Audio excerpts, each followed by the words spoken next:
It's almost 5 past, so we'll make a start.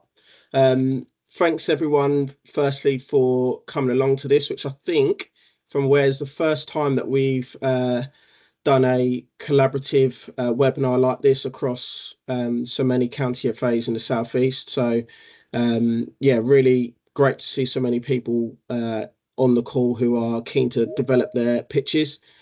I'm Aidan Ainsley, Facility and Investment Lead at Kent FA, but there are, as mentioned, 9 other county FAs who are part of this. So yeah, it's a really exciting evening that we can hopefully support you with improving your grass pitches. So just to make everyone aware before we get going, we are recording this webinar, so if your connection drops off or anything like that, don't worry too much. You'll get sent the recording afterwards. And yeah, if you have to dip out for any reason, then you'll be able to catch up on it as well afterwards too. Okay. So just in terms of what we're going to kind of go through tonight, so thought we would start with just a quick bit of information for those who might not be aware about pitch power, which is kind of the start point with regards to grass pitch improvement. So we'll just do a bit of a light touch one on that, and a little bit around the grass pitch funding, just in case there's anyone on the call who's not aware of the funding that's available to spend on maintenance operations. And then we'll hand over to Dan Milgate, who is our regional pitch advisor from the Grounds Management Association, the expert in the room, if you will, who will give us the kind of detail that we need to know in terms of improving the quality of pitches across the counties. So yeah, as we go through, if you've got any questions, yeah, feel free to drop them in the chat. And we'll try and pick them up as we go. Or if you're feeling brave, feel free to put your mic and camera on, and yeah, we can hopefully answer some as we go then as well. Okay. So just going to kick off with a quick video, which I'm sure a lot of people will be familiar with. A scene like this that happens up and down the country, and certainly down in the southeast. And yeah, prevents us from playing the game we all love. Morning, up you get.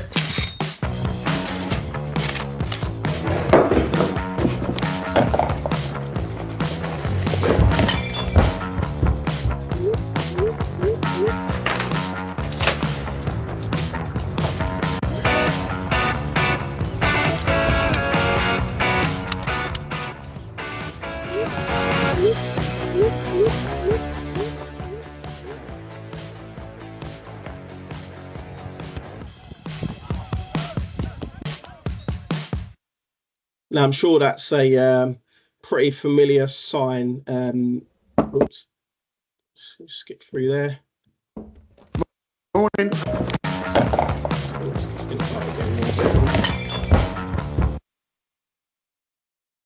No idea how we get to the next screen. But yeah, I'm sure that's a familiar kind of situation for many people up and down the country, and certainly in our neck of the woods as well. So let me just see if I can skip through that. 1 second.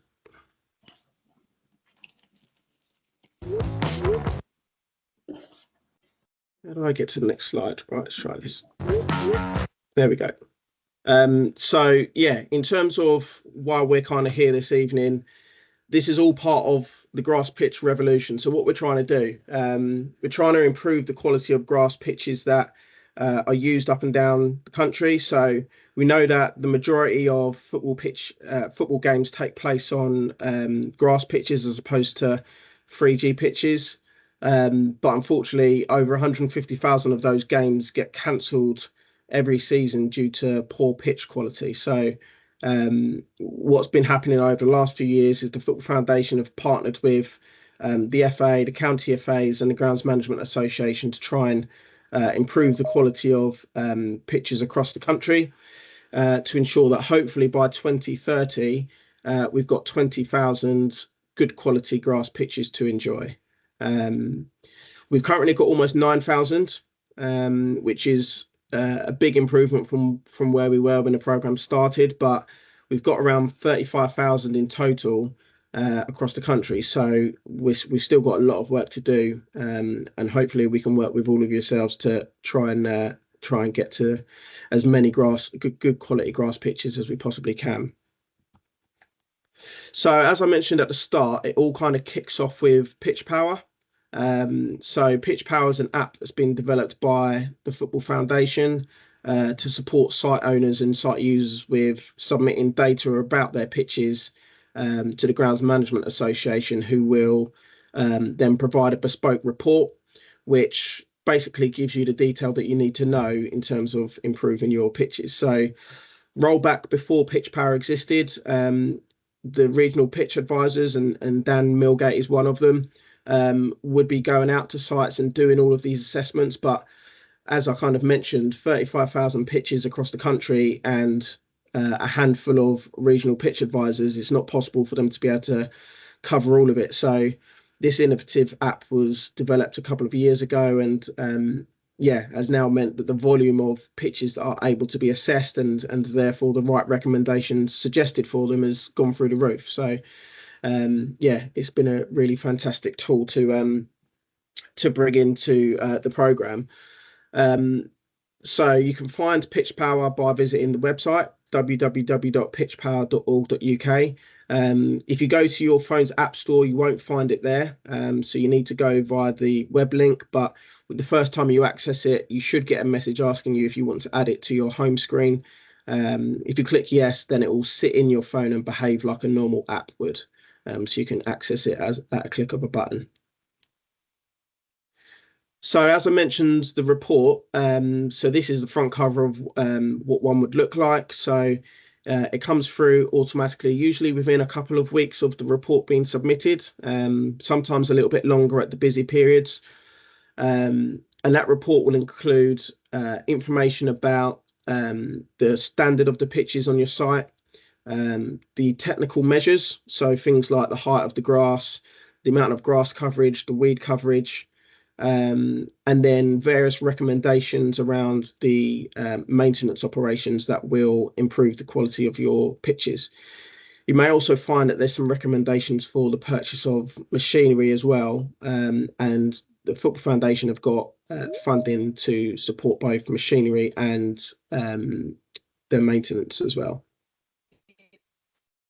Following a visit from Vivian Kent, I want to formally register that the District Attorney's Office has no comment on the. So in terms of the funding that it unlocks, so the Grass Pitch Maintenance Fund is the key programme. A number of you already be on this.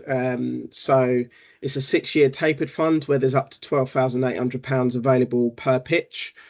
And then there's also the Grass Pitch Machinery and Equipment Fund, where you can apply for up to £50,000 of funding towards new machinery for your site as well. That particular fund does require a 25% contribution to the total project cost. The Grass Pitch Maintenance Fund is a little more complex depending on the current standard of your pitches. So I'll just briefly go through those so you're kind of aware of how that works. But you'll see there that in that picture, we've got an article that was in the Kent Online, which had the North Kent Sunday League receiving some funding for the pitches in Gravesham, working with Gravesham Borough Council. So if you don't own your pitch, it's not a reason to not apply. If the council own the pitch, you can still apply for the funding. So there's no reason not to do it really. So if you're interested and you're not already on the programme, then speak to your county FA, who will be able to guide you through the process.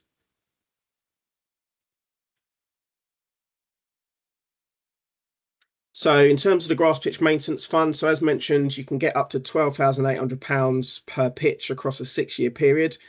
So that funding can be used to engage a contractor who will then undertake various maintenance operations to help improve the quality of the pitches. So it's important to stress that these operations are enhanced maintenance, so it doesn't include grass cutting or line marking, but it can include the purchase of materials such as seed and fertilizer, and small items of equipment such as a soil sampler. So you can be an applicant if you are a club, a league, a charity, an education establishment, or a town or parish council. You don't actually need any security of tenure. So this is one thing that often puts some people off, is they think they need to have a lease on the site. You don't actually need a lease or a license. There's just a couple of extra forms that need to be completed if you don't have a lease or license. After the funding's awarded, you'll need 2 individuals within the organisation to complete the GMA Level 1 football maintenance course. So this is basically so that when that report arrives with you with the details of what operations to undertake, you know what the language is that's being spoken about. When you're speaking with a contractor, you can again have those conversations with them and kind of know what they mean when they're talking about verti-draining or aeration and etc. And then a condition of the funding is that you'd need to do 2 pitch power assessments per season for 10 years. The funded period is only for 6 years, but the foundation and the FA are quite keen to see how the pitches change after the funded period, whether organisations have found a way to continue investing in the pitches to sustain them at a good level. So that's why it's 10 years. Also, you'll receive a new pitch power report every time you complete an assessment. So as your pitch changes, you'll get new recommendations, which will then guide your kind of next period of work. So it's really key that you do have those 2 pitch power assessments every season.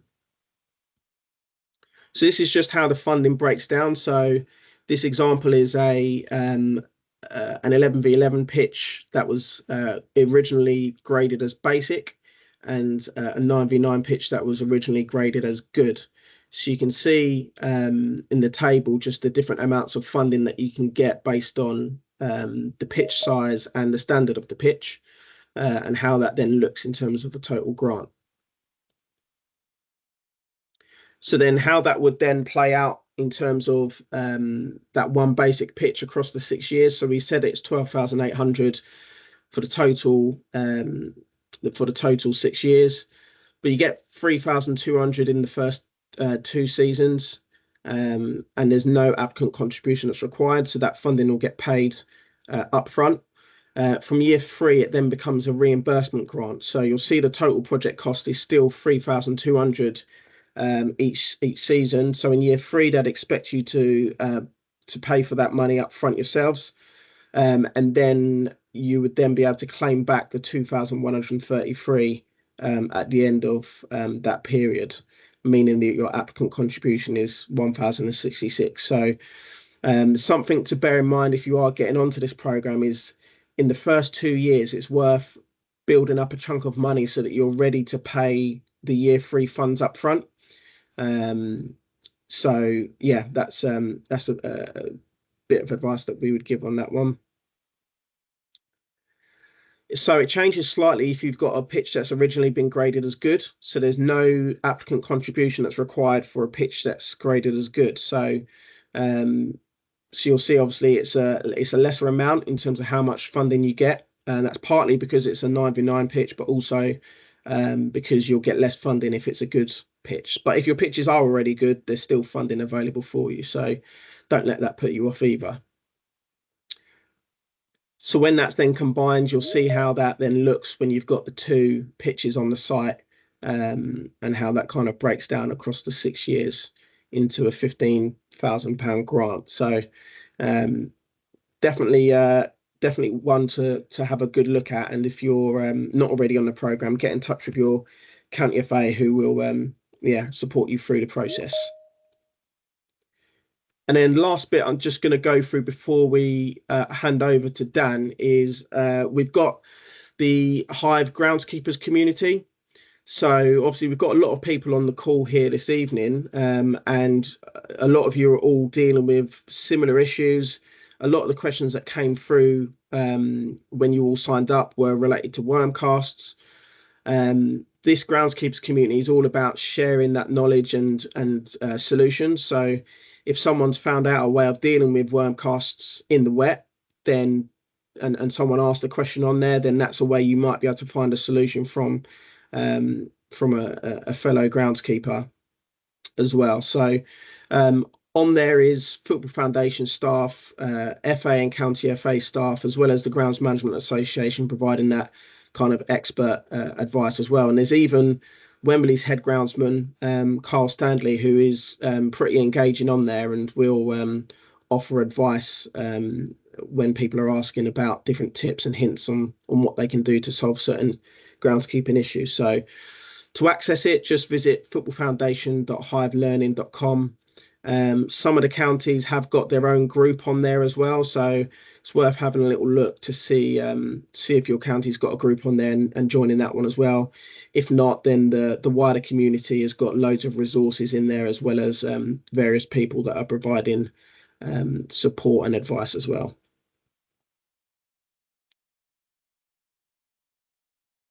Okay, so if we've got a little bit of time for some questions, but if not, if there aren't any kind of key ones now, then we can hand over to Dan. So Dan, I don't know if you want to get ready, and I'll just have a look to see if there's any questions in the chat that we can pick up on what we've gone through so far.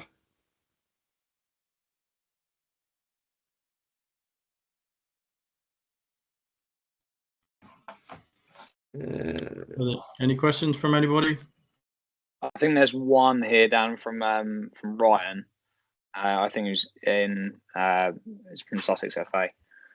Just about why maybe other people in the club don't take in information. That probably relates to especially winter time, when groundskeepers probably want to call games off if they don't think the pitch is in great condition, and selling that as a long-term thing to other people in the club, which I'm sure is something that a lot of people have come across. Obviously, I'll let you answer that, but I think Ryan, just quickly, because obviously you're in my county FA, that's something I can probably help you with in terms of having a conversation with our club members. So if you want to get in touch with me, then I can certainly help you with that.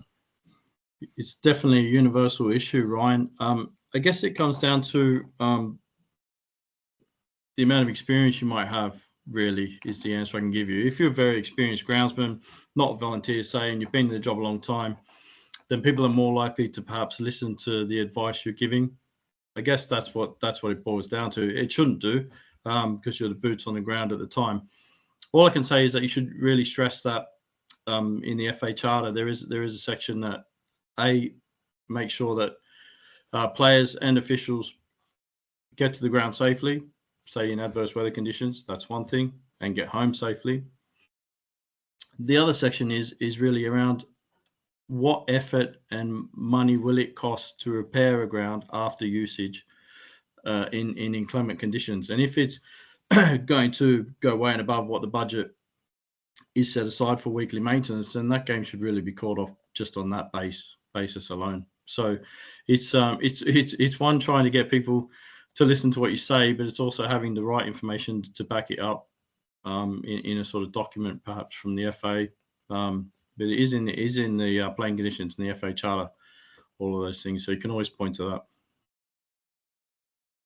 Hope that answers your question. Can everybody see this screen, Aidan? Can you see the screen? Is it as per earlier? Yep, we can see that. Okay, no problem. Do I have control, or do you? I think you should have control now. Got it. Yep, I've got it. No problem. Okay, everyone. Thank you, everyone, for being here. This is obviously, as Aidan said, something that's very new, cross-county webinars, to try and utilize my time best and to access as many people in the program and those who are looking to get into the program. So we're deciding to perhaps do some webinars cross-county and then some live shows technically with machinery, some consumables companies for fertilizers and spray chemicals, that sort of thing, also across counties in areas where people can access quite easily. But this specific webinar is aimed at sort of winter maintenance and the damaging effects of overuse during winter, but not only during winter, really, all the time. I'm new to the role with the GMA.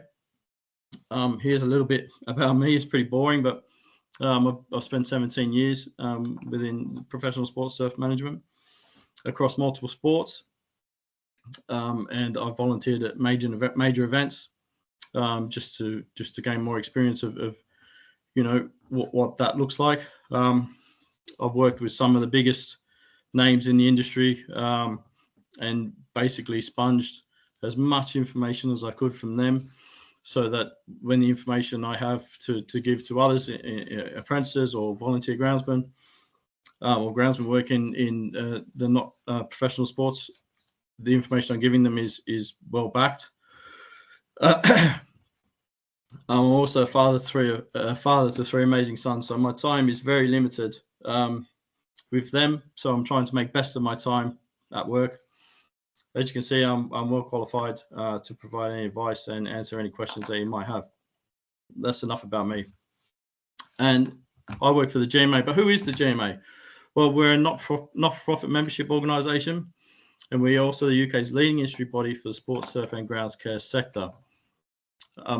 We promote and protect the interests of all professional and volunteer groundsmen who make sport possible on a daily basis all over the country.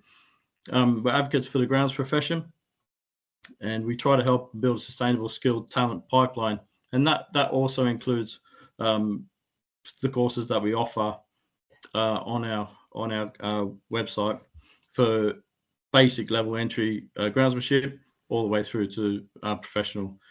We are the home of Grounds Week, so when you see on your socials and people are promoting the industry, we strongly celebrate that within the ground industry within our organisation. And we also currently organise the GMA Industry Awards, and currently those finalists for next year have been announced, and the final judging process is being taken on. So those people in the final of each category will find out whether they're winners in March next year. It's being held at Anfield, I believe. So I work as part of the Pitch Advisory Service. We're funded by Sport England and the Football Foundation.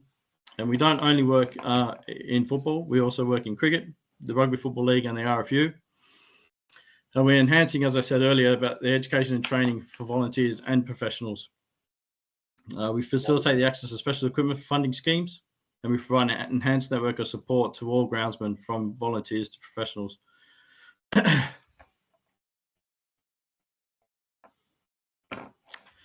You can become a GMA member, and I strongly advise it, which gives you discounts on training courses, as we've said before, access to legal helpline service in case there's any need for that. You get a magazine every month, which is fantastic. You can even feature in it, no matter what level of groundsmanship you're at. You can ask any expert for guidance. There's a technical library online on our new website, and it will cover A to Z of groundsmanship for all sports. You also get free parking and refreshment at Soltex if any of you went this year. It was a fantastic event. So we offer, not only do we offer advice, but we offer advice in sort of pitch maintenance, but we also have a turf care advisory service. We offer a wide range of expert advice from conception to completion, covering everything from basic pitch problems to the design and construction of playing surfaces. So that basically surrounds any of your drainage issues, or questions or complications, irrigation questions or complications, or any build questions or complications that you may have, all go through our professional turf advisory service. So that brings us to winter maintenance. So objectives for today is to gain a better understanding of how to maintain your pitch and what practices are required to better that maintenance. Understand what these maintenance practices are, how frequent you should do them, and identify what type of machinery is needed for each maintenance practice.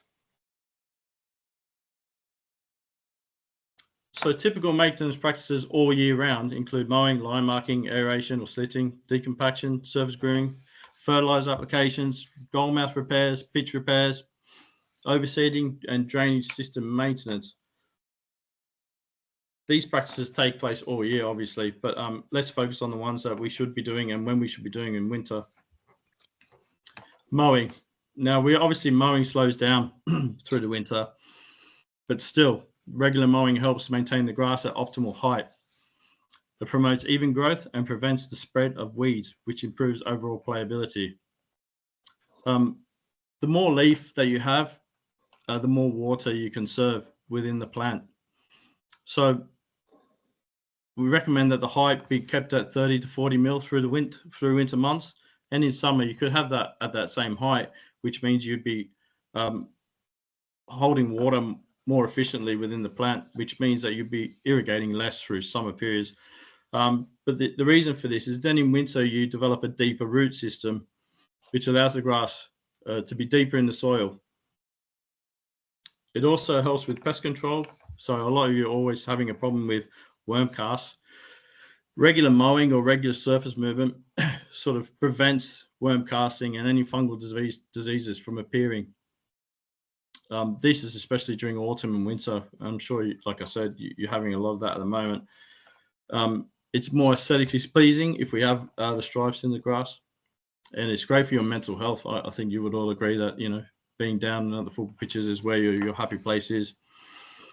Pitches should be mown through the year, even when no sport is being played. So that includes the summer, obviously.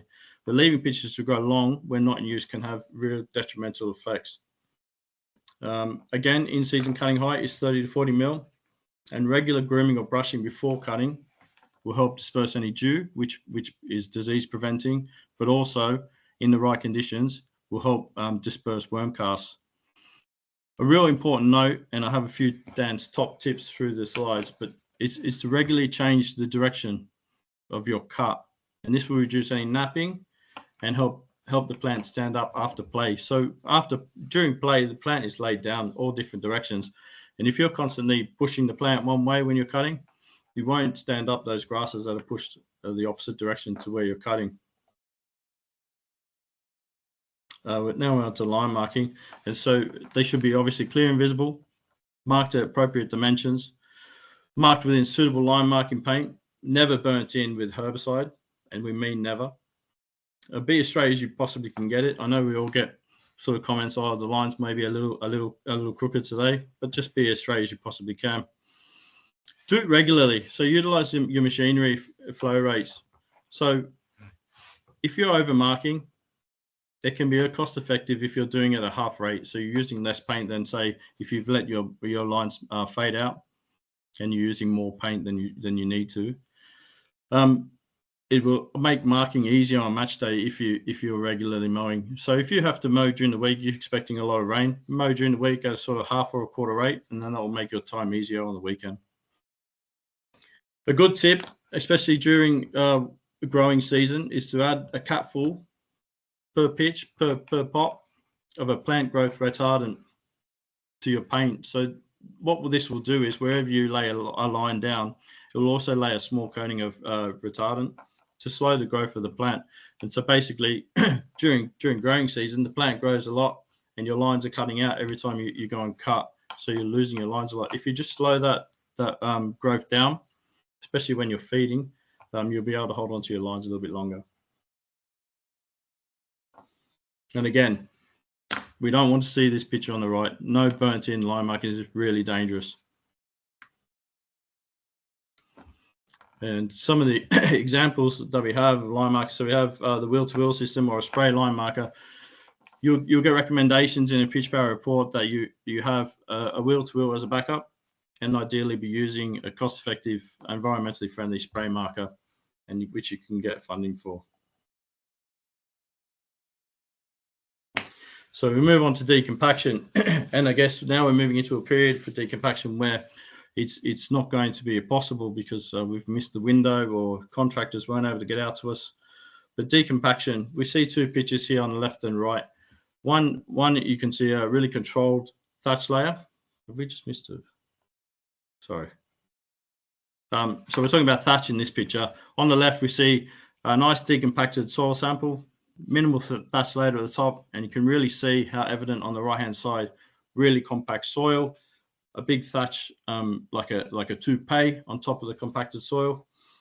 And the one on the right is what we're trying to avoid, especially during winter. what will happen in winter is moisture will sit in that thatch layer and not be able to penetrate through that compacted soil. And then that's when we're getting games called off because of a soggy top. As you can see, clay is a real big problem, especially right down in the south. You can see compacted clay on the left, and on the right hand side you can see where we have good decompaction, good aeration, and then a soil pan, clay pan below. So it's really important that we change our depth of aeration. If we're only aerating through the top, then we still have that compaction in the bottom, and moisture will just sit at that level and not pass through. Aeration. So what does aeration do? Well, it improves drainage, as we know. It increases air supply to the roots, and therefore the roots will be much happier. It allows for deeper root growth, and fissures are created. Fissures are areas, pockets in the soil that we open up through aeration, which allows moisture to move and roots to move into. It also allows the intake of fertilizer straight into the root zone and straight into where those roots want to uptake it as quickly as possible. It plays a part in breaking down and the reduction of thatch layer. So that thatch layer, again, as we say, we don't want that, especially during the winter months, because it will hold so much moisture, and again, be really difficult to get any maintenance on the pitch and matches in play. It gives you a longer growing season. And improved drainage leads to warmer soil temperatures. So the warmer we can keep that soil, the better growth we have, the better recovery we have after matches. And so when done in conjunction with decompaction, it can improve the soil health. And happy soil means happy plant. So different types of aeration. So we have vertical tine. So that is solid tine, and it's aiming at the pan level below as deep as possible in the region of 200 to 330 millimeters. These are solid tines. I wouldn't recommend on a football pitch to be hollow tining. We use solid tines, 8 to 25 millimeters in width, and with a slight heave. Now a heave is, if you can imagine, you stick a fork in the ground and then you pull back on the fork, and that's the action of a heave on a vertidrainer. What that does is it creates fissures and space for roots to grow. The distance between the holes depend on how fast the tractor is going. So if you're a contractor and he's come out to vertidrain your pitch at great expense and he's done within 45 minutes, you know he's going at incorrect speed. We're looking for a real low speed and for all holes to match up in a square-like pattern. So linear compaction is very similar. It's working at slightly lower depths, so not quite as deep, shallower depths, I should say. And this is where we talk about aeration and the different depths to break up the different levels in the soil. So a linear compactor is working at between 170 and 260 millimeters. The blade slices through the soil, a bit like your deep slitter, and creates fracturing fissures, creating fissures, easy for you to say. Again, these create space for roots to move, water to move, and access for nutrients to the plant. It has minimal surface disturbance, but the timing is key.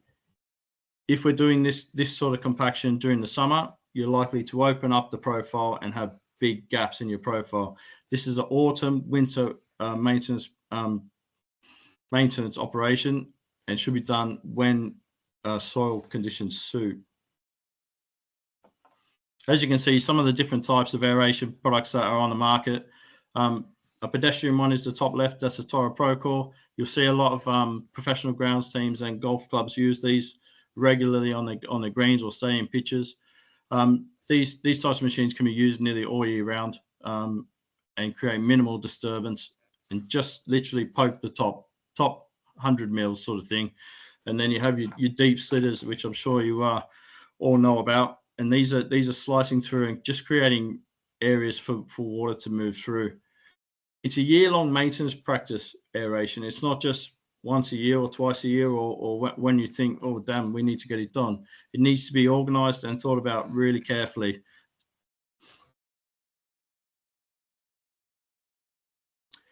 As part of the Grass Pitch Maintenance Fund, you can also access machinery grants. And one of the really, really important machinery operations is surface grooming. what that does is it disturbs the surface and stops the surface from building up from sort of any sort of algae or undesirable grasses laying flat in the surface and getting wet and just dying and building up your thatch layer. But this is the best operation I can find to disperse worm casts. There's nothing better on the market, chemical wise, machinery wise, than Ascisis or other branded Quadruplay. It with the brush at the back and the diamond tip slitters in the front, it just disturbs that surface in the right conditions and stops the smearing of those worm casts before you cut your grass. So it's a really important operation. The springtime's helped to sort of stand up low lying grasses, any sort of leaf that drifted in through autumn, and then enables the groundsman to follow through with his cutting mechanism and collect any of that organic matter that's left behind. Slits only up to about 100 mil, and a very, very light roller just to reinstate play. As I've said, use a slitter and brush on a Quadruplay together on a sunny afternoon or while it's windy to help disperse worm castings prior to mowing. Now we're on to our consumables. Fertilizer during winter is an operation that is still necessary, and it helps aid recovery in football pitches. Ideally, have a soil analysis done prior to ordering any or applying any fertilizer. It will basically tell you your basic soil analysis and let you know where you're deficient. It will help you better understand what nutrients are in your pitch, and it will give you, the contractor or supplier, the ability to provide a tailored regime around the requirements of your specific pitch location.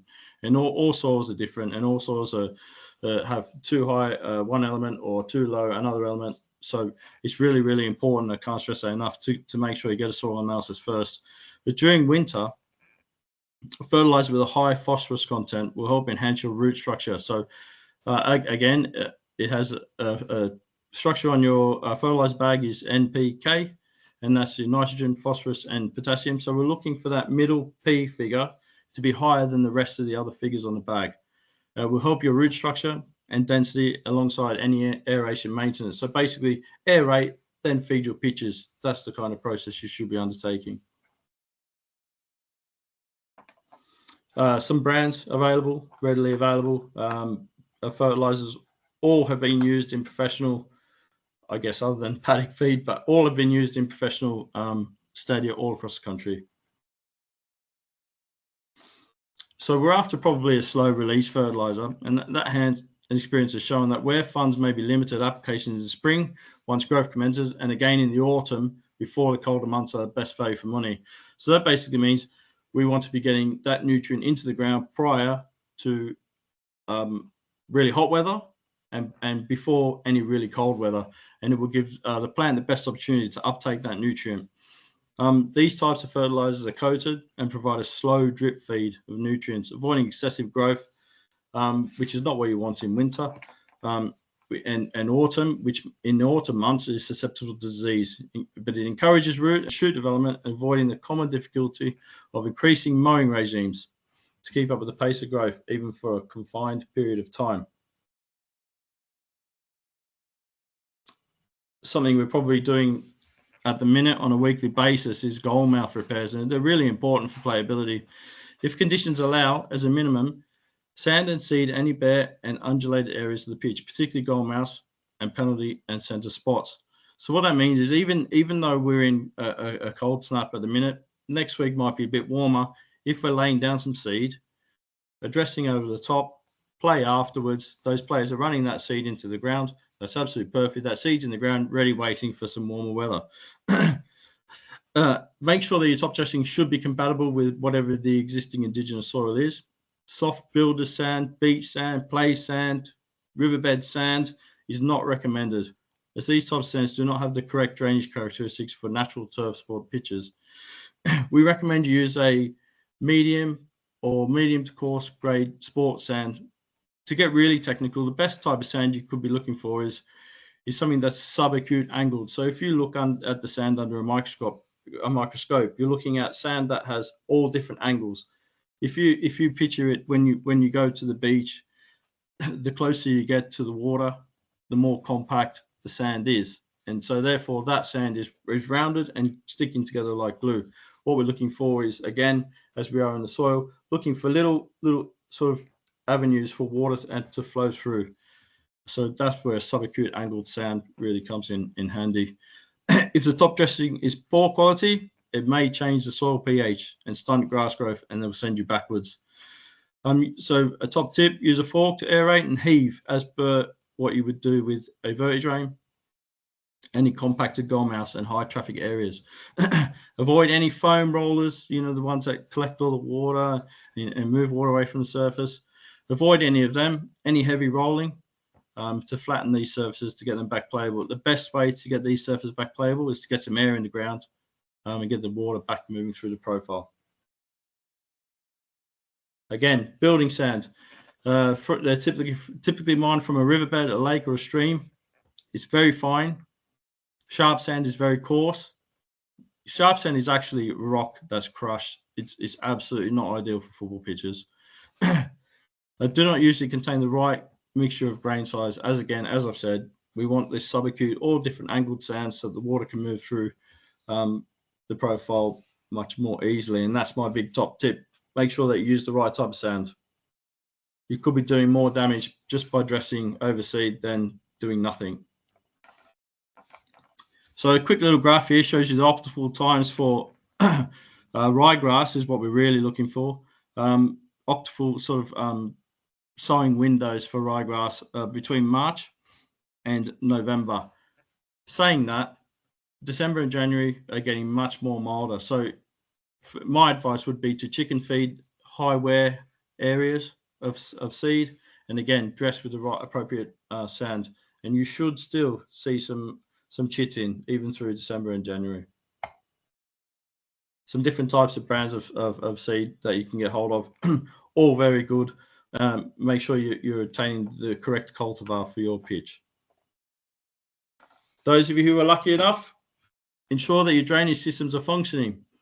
In winter, obviously, heavier rainfall, and if your drains are looking like the one on the right-hand side or the one on the left, then we have a serious issue.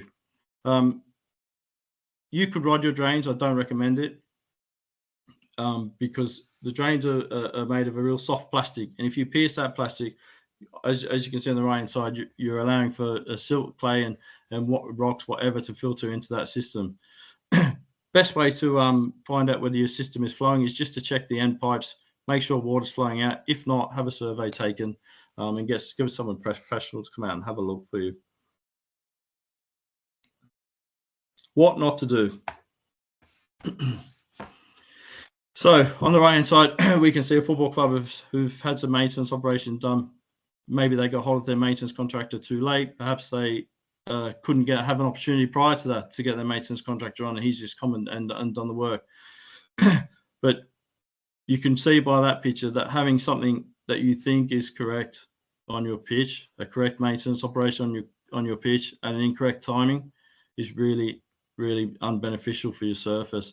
So you want it. There's the do's and don'ts. So don't spray weed killer during the playing season, because you'll get footballers walking that all over your pitch. Don't use a heavy roller on the playing surface at any stage. Try, if you are desperate to use a heavy roller, follow it up with some aeration technique behind it, so that will allow any compaction to then be relieved again. Avoid overplaying. If possible, rotate your pitches and use portable goals, allow for reorientation. So what that means is, if you have quite a large site, don't always mark the pitch out in one direction, especially if you have portable goals. You can reorientate that pitch to avoid one goalmouth being absolutely destroyed all year. That could then be a linesman's run if you reorientate the pitch the complete opposite direction. Don't mow at a lower height. I know all the gaffers out there are wanting, let's get it as short as possible. The ball will roll better. Untrue. A 30 mil pitch with a good amount of dew on it will roll just as well as something that's cut at 20 mil. You'll hold on to more leaf coverage. You'll cause less damage, and your pitch will be more aesthetically pleasing. Concentrate on surface recovery. So what that means is, don't shy away from your divoting. Don't shy away from your goalmouth forking.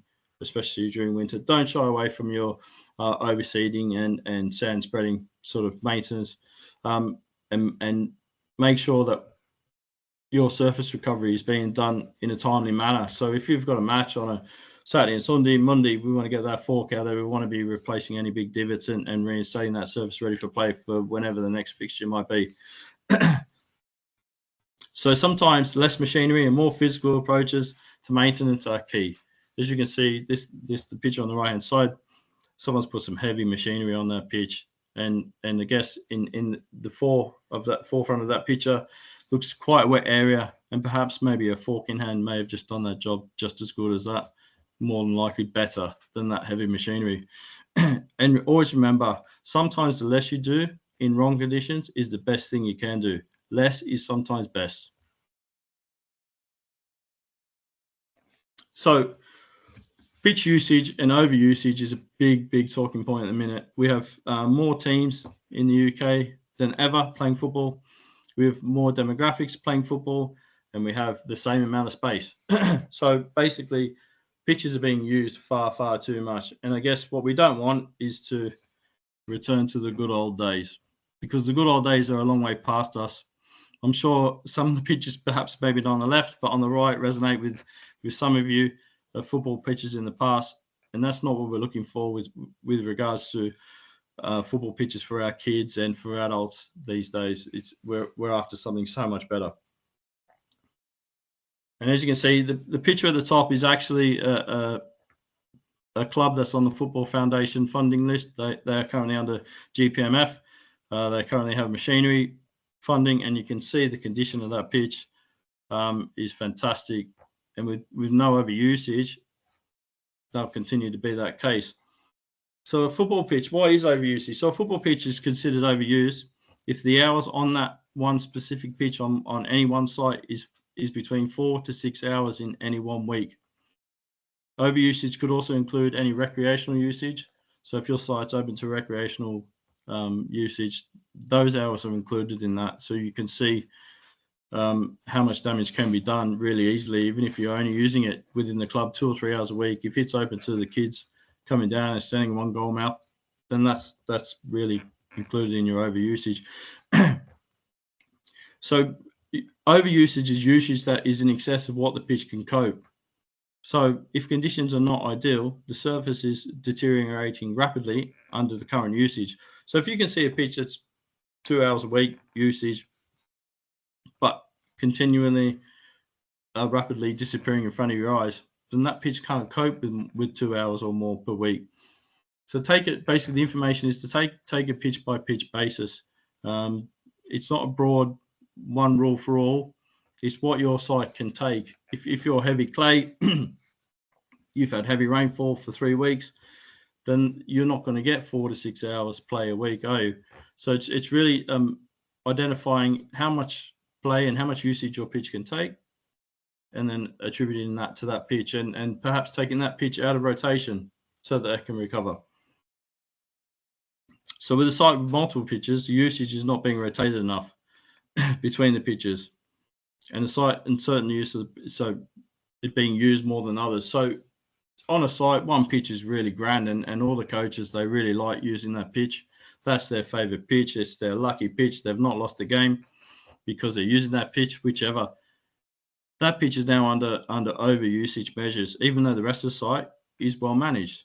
It's really taking control of your site as volunteer groundsman, as a chairman, or whatever your role is within the club, to understand that you're there to maintain the pitches in as best quality as you can maintain them. And that's really, if your groundsman's coming to you and saying this pitch needs to be taken out of rotation and you're disagreeing with him, perhaps you should take a look at yourself and say, well, he's spending all the time here. Maybe he's right. Maybe he is. This pitch needs to be taken out. So it's really a communication thing between groundsmen and the clubs, and I guess managers of all age groups. So again, reposition your pitches as much as you possibly can. And this will then perhaps only reposition them for training. So take out your portable goals and put them in a certain position before the under-7s manager wants to bring out his under-7 kids and train wherever he wants. and identify that this is your area to train tonight, and make sure that they use that in an appropriate manner.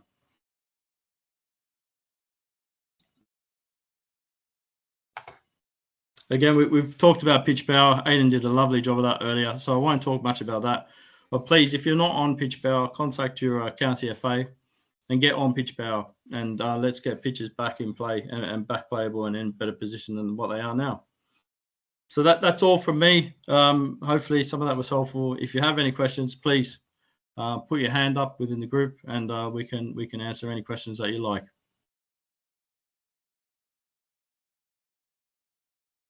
Thanks very much for that, Dan. So we did have a couple that, well, there's a few that came in the chat whilst you were speaking, and the guys have helpfully answered the majority of them, but there's a few that were more for yourself. So got one from Justin Cole, who's put, I've got an 11-a-side pitch. How many times would you say is best to verti-drain a pitch with 12mm tines at 4.5 inches? Okay, so again, aeration is key throughout the year. It shouldn't just be, let's do it in the spring, let's do it in the autumn. If your budgets allow, you can aerate up to 4 times a year deep with deep solid tines. But again, as long as conditions allow. Now you can over aerate. That is also a possibility. If you're aerating and the surface is crumbling under the pressure of aeration, then you're obviously doing something wrong. But aeration 2 to 3 times a year, deep, slit in at the next level, and then your quadruple slitter, say at 100 mils above that, with a good fertilizer program, should be plenty for grassroots football. Brilliant, thanks for that. And then we've got Paul from Jersey, who's also asked, is it worth considering applying gypsum to a compacted clay pitch in conjunction with aeration? I've seen some gypsum horror stories, and I've seen some gypsum stories work really, really well. What I would suggest is if you're going to incorporate anything foreign to a soil to help it decompact, I would use a test area for a start. So somewhere which isn't on a football pitch. Test that area, use it as a trial plot. If you see really, really good benefits from the foreign object, for lack of a better word, that you're incorporating into the soil, then by all means, go ahead and do that if that's what you think is going to work best for your site. But as for recommending adding foreign sort of structures into natural sort of into whatever the subsoil is currently, there's many other options that you can use, you can undertake before going to those desperate measures. Brilliant. So we've got one more that's just come in. Is there a recommended amount of sand to lay at any one time on an 11-a-side pitch? And he's put, I've previously been advised 80 tons per pitch. It depends on the time of year. If we're talking June and you've done a full renovation on that pitch, and you want to reinstate playability, and you've taken the pitch right back to the crown through scarification, then you can top dress that pitch up until a point where grass is still coming out through the top of that sand. You don't want to bury an existing pitch. If you're going to do that, you might as well corrow the whole top off and start again. So it's really a play it and see it sort of thing. I've put 120 ton on a pitch before that was in absolutely shocking state following a renovation, to complete a renovation. So, during the playing season, it's more of a sort of light dusting of sand if you're going to be topping up, just to bring back playability. Really, that's the idea behind applying good subacute angled sports sand on a football pitch during the playing season. Brilliant. We got any more questions for Dan? I think I just off one of the bits in the slide, Dan, said about soil analysis. Is obviously really helpful. I know you're speaking about gypsum and different things as well. How would someone go about getting a soil analysis done? So any sort of reputable consumables company that's selling fertilizer will do soil analysis. it's in their best interest to do that. Some will charge you, some won't. Depends how nice you are to them and how big your order is going to be. But it is essential. There's no point throwing fertilizer at something just for the sake of throwing fertilizer at it. Get yourself a soil analysis, find out where you're deficient, and attack that through your next fertilizer feed would be my advice. But yeah, any sort of reputable consumable company, ICL, all of them out there, Rigby Taylor, whatever, whichever company you choose to use, they will all do you a soil analysis, and a lot of the time they'll be free. No, that's perfect. And then just on the, I'm finding a lot of visits when I go to clubs. We're talking about overuse on pitches, and I think there's been a few questions tonight that have already been answered on what would sort of classify as overuse. I think an important one as well is people think about warm-ups. So we're talking about, I'm getting 2 games a week on, including warm-ups. Well, if there's room and there's space, and you can move your warm-ups off your pitches, so I might allow you to have 3 games. Is something that is something that maybe people don't always consider. When I was working in stadiums and reporting usage back to the board or to the manager or to whoever it may be, I always included warm-ups as a usage. If you think these days, at any level, footballers are out there warming up, they're out there walking over the pitch 20 minutes. Then the goalkeepers go out there 20 minutes. Then they go out and warm up as a team. That's 45 minutes. Then you have half time. Then you have the running afterwards. You're nearly a full match, aren't you? So warm-ups are included in your usage, in my opinion. So yeah, minimize them on pitch as much as possible. If you have runoff areas, make sure the players are using it. They have, it's in their best interest, and sell it to them that way. Yeah, great question there, Tom. So I've just scrolled back in the chat, and there's a few questions which I think were related to the first section, which I'll pick up in a minute. But yeah, thanks very much for that, Dan. And yeah, if anyone's got any kind of follow-up questions for Dan, then yeah, you can either ping them through, or Dan, if you're happy for your email to go out if people have got questions. Yeah, and any questions from anybody that will involve sort of increasing someone's knowledge or help improve the state of their pitches, please by all means through your CFA or directly to myself, ask any question. No question is silly. No question isn't going to be answered in a way that is in plain English, hopefully for everyone to understand. So yeah, please get in touch if you do have any questions whatsoever. Brilliant. Thanks so much for that. So just to pick up on the last couple of questions that were in the chat, which I think were related to the first section. So someone mentioned, is there any funding for irrigation? There is on a case by case. It depends on if you get a recommendation in your pitch power report for irrigation. But yeah, the Football Foundation have funded irrigation systems before. So yeah, if one appears in your pitch power report, then yeah, it can be something you can apply for. Someone's mentioned, is there any funding available after year 6, as my funding is £15,000 a season? Currently not. Not to say that there won't be, but there's a few clubs and organisations that are coming round towards year 6 now, and it's getting to that period of time where Football Foundation, the county FAs, the FA and the GMA are kind of looking at actually what's it going to look like post year 6. My hunch is the first kind of year or so might be a little bit of a hunch and a kind of wait and see. Do organisations find a way of funding it to kind of sustain the investment, or are they going to need further support? So yeah, I would have thought that there might not be anything immediately, but we'll see how that goes. And if it's looking like it's going to be difficult for organisations to be able to sustain the standard of the pitches post investment, then I'm sure the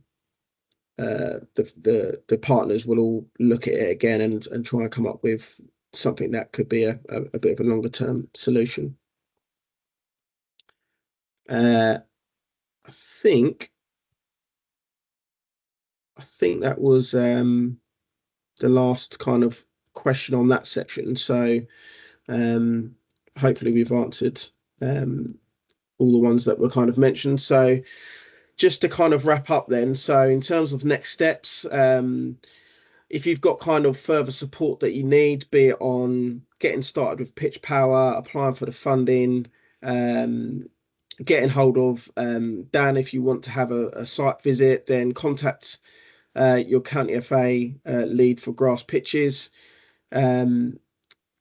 Undertake your pitch power assessment. If you've not done one before, then yeah, that would be definitely the kind of starting point, because you'll get a really good bit of information to support you in terms of what to do, and then apply for the funding. As mentioned, that's there to kind of help support you to improve your pitches, and the vast majority of pitches that are on the programme are improving to a good or above standard within kind of 12 to 18 months of the programme starting. So yeah, it's best to kind of get started on that as soon as possible.